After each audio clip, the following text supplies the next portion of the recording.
को पता चल जाएगा कि आप किशोरी जी हो। इसलिए आपसे हमारी प्रार्थना है, आप अपने मन से कुछ भी नहीं करोगी। और सबसे आगे विशाखा जी खड़ी हो गई, मैं जैसे करूंगी मुंह देखती नहीं हूं, मैं जहां देखूं वहीं देखना है, मैं जैसे बोलूं वैसे बोलना है, मैं जब बैठूं वैसे बैठना है, मैं जब चलूं तब चलना है, मैं जो करूं वही करना है आपको।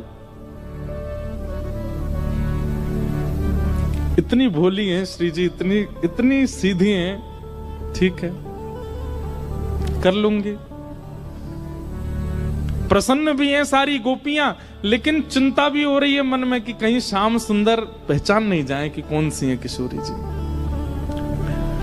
आहा, शाम की बेला हुई, ठाकुर जी बढ़िया सुंदर कटकाछनी पहन करके, मुकुट धारण करके, सुंदर श्रृंगार गलमाला पहन करके और कानन में बढ़िया मकराकृत कुंडल धारण करके वंशी बजाते भय निकुंज में जैसे ही आए।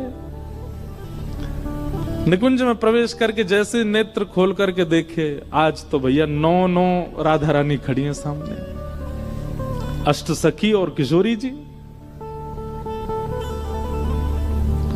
ठाकुर जी बोले, जे का भैया ये सबरी किशोरी जी कैसे बन गई?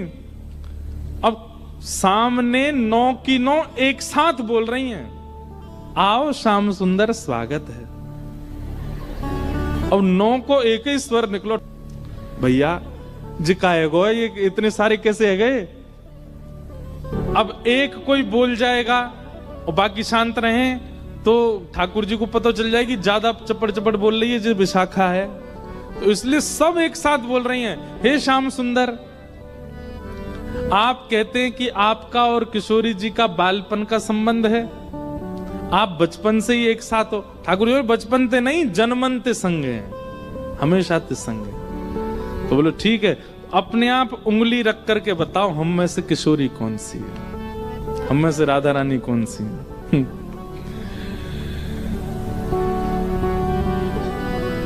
ठाकुर जी पहले तो देखते रहे, एक एक के पास जाकर के देखें, एक जैसा स्वरूप, एक जैसा स्वभाव, एक जैसी आंख, एक और महाराज कहां तक कहें पलक भी एक संगी झपका रही है सबरी।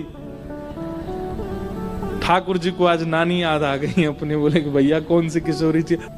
वास्तविक में ठाकुर जी को सब पता है, लेकिन अब लीला किशोर सखियां कर रही हैं, यही तो लीला है, यही तो निकुंज का आनंद है।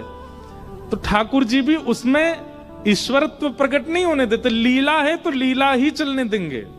वहां ठाकुर जी सहज ही ऐसे हो जाते हैं, ठीक है नहीं पता मुझे। एक एक के पास जाकर श्यामा जी मैं आपको सौगंध खा के कह रहा हूं, आप जो कहोगे सो करूंगा। अब पता नहीं कौन सी सखी है सामने, उससे ही कह रहे हैं, एक बार बताए तो आप ही हो ना? सबके आगे जाके मनोहार करें, लेकिन ठाकुर जी नहीं पहचान पाए। ठाकुर जी बोले अब कहा करूं मैं, कैसे पहचानूं, कैसे ढूंढूं कौन सी है इनमें तो किशोरी जी। तभी ठाकुर जी बोले भैया सब सखीन के रूप एक से है सकें, आंख एक सी है सके, श्रृंगार एक सौ है सके, वस्त्र एक सौ है सके, पर स्वभाव किशोरी जी जैसो कोई को ना है सके। और बोले स्वभाव के लिए तो फिर मोकू कछुने चतुर काम करना पड़ेगा। ठाकुर जी बोले मैंने पहचान नहीं। सब सखी बोली कौन सी हैं? बोले रुक जाओ सिंहासन पर बैठ के बताऊंगा। दूर जाके बैठ गए और सिंहासन पर बैठ के कहा कह रहे हैं वो खड़ी। सब सखी के कौन सी? सब पे उंगली कर रहे हैं, वो खड़ी वो खड़ी, दो वो खड़ी वो खड़ी। जाको तन गोरो। सब सखी बोली हम सबन के बस तन गोरे हैं। नहीं नहीं नहीं नहीं, उनको रूप रंग कहा बता रहे है? बोले ये वही हैं। बोले कौन सी?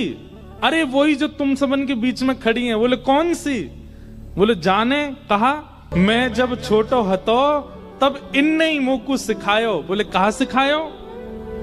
बोले अरे बालपन में इनने ही मोकू छल करनो, इनने ही मोकू हट करनो, और कहा बताऊं अलग अलग प्रकार की चोरी करनो मोकू इनने ही सिखायो।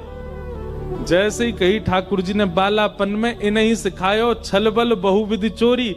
इतने में ही किशोरी जी सामने आके मैंने कब सिखाया तुमको? ठाकुर जी बोले ये रही हमारी श्यामा जी। ललता